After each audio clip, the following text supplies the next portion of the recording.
Assalamualaikum guys. Selamat pagi. Hari ni hari Isnin, betul? Monday Blues. Okey, kami nak bagi tahu kita buka macam biasa. Husmat Furniture buka macam biasa, tak ada cuti.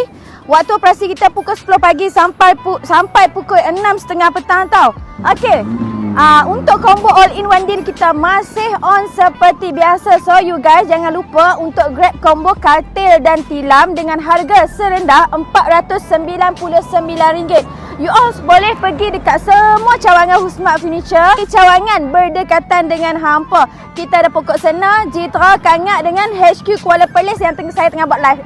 Okay you guys, untuk siapa yang nak grab perabot dekat Husmat Furniture tapi tak boleh nak bayar seketul, you all boleh pakai SP Letter. Sebab apa? Kita sekarang dah ada SP Letter you guys. So tunggu apa lagi? Inilah peluang hampa. Nak cari perabot, nak cari meja makan, sofa, katil, tilam, set bilik, boleh datang dekat Husmat Furniture. Yang penting penghantaran dan pemasangan kita adalah percuma. So tunggu apa lagi? Ingat perabot, ingat Husmat Furniture.